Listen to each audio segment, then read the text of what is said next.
Okay, so these are the different category of biomedical waste, and we can dispose this waste by this different treatment and disposal method like incineration, deep burial method, autoclaving, microwaving, disinfection like a chemical treatment, bleaching treatment, and shredding. Okay, or either municipal landfill method.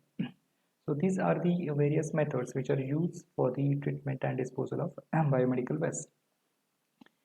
So come to the next point. What is the rule for the duty occupier? Okay.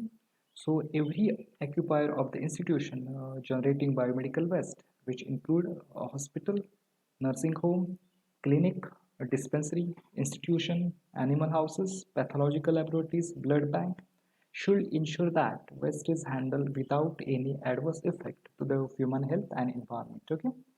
So similarly, the different rule for the treatment and disposal, and every waste, the category waste should be disposed according to the its schedule.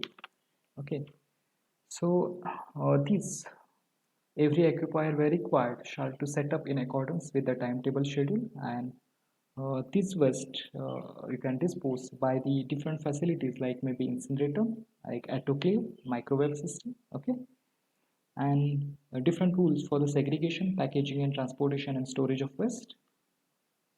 Okay, so the biomedical waste should not mix with other waste. So that is the first thing. Okay, so the waste collection for the biomedical waste should be separate and should not mix with the other waste. Okay, so biomedical waste shall be segregated into containers or bags at the point of generation. Okay, according to schedule, and after that it is storage, transportation, and disposal. Okay, with the label to the container. Okay, so this is what the steps for the waste management. Okay, so the first step is very important step, that is segregation. So we have to separate this all waste according to the container. Okay, so infectious waste should have to separate, hazardous waste should be separate, and non-hazardous waste should be separate, plastic waste should be separate. Okay, so these all type of waste should be separate and segregate according to the color code and according to different types of container. Okay, so here are the number of color coding and number of containers which are used for the separation and collection of this waste. Okay, so these are the number of steps which involve in the waste management. Okay, the first one is segregation. So segregate the waste or separate the waste according to color coding and container. Then collection and storage. So each and every waste should be collected in a different container and a different color code according to the schedule. Then transportation. So this container or bag we can transport by the transportation facility or transportation vehicle with proper label over that container, and after that treatment and disposal by using these various methods like incineration, deep burial, microwaving, autoclaving, chemical treatment, and the landfill method. Okay, so these are the various steps which involve in the management of biomedical waste. Okay, so this is what the schedule which is used for the waste storage or waste collection. Okay, so these are the different color codes and different types of container which is used for the collection of waste. Okay, so the first one is yellow container or yellow bag. Okay, so these yellow color code plastic bags or yellow color container which is used for the waste of category 1, that is human anatomical waste, and category 2, that is animal waste, category 3, that is microbiological waste, and category 6, solid waste. So these all type of waste, category 1, category 2, category 3, and category 6 waste, these all type of waste should be collected in yellow plastic bags or yellow plastic container, and that can be disposed by the incineration or deep burial method. And the second color code, it is red.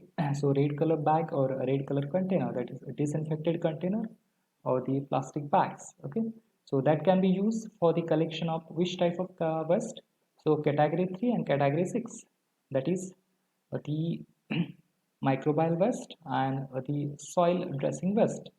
So these all type of waste we can collect into the red container. Okay, and that waste also you can treat or dispose by autoclaving, microwaving, and chemical treatment. Okay, so this is the second red container or red bag which is used for the disinfected container, a disinfected bag, and which is used for the category 3 and category 6, that is microbiological waste and soil dressing waste. Then the third type, that is what the blue or white waste. Okay, so that blue white bag or container which consists the plastic bags or a puncture proof. Okay, so that container should be plastic bags or puncture proof containers. Okay, so that is maybe blue container or it may be the white container, and which consists the waste category like category number 4 and category 7. So category 4, that is nothing but waste sharp, and category 7, that is plastic disposable. So these two type of waste, that is sharp waste and plastic waste, that can be collected in blue or white container. Okay, and that waste also you can treat by the autoclaving, microwaving, and chemical treatment. Also you can use the shredding destruction method. And the last one is black color code or a black container, which is used for the category 5, that is discarded medicine, incinerator ash, and chemical waste. And that waste you can dispose by the secure landfill method. Okay, so these are the different color codes: yellow, red, blue, white, and black. So yellow, yellow container which is used for anatomical, animal, and microbiological waste, and red which used for the microbiological and soil dressing waste. Blue and white waste, blue and white container that is used for the waste sharp and plastic disposal, and black container that can be used for discarded medicine, incineration ash, and chemical waste.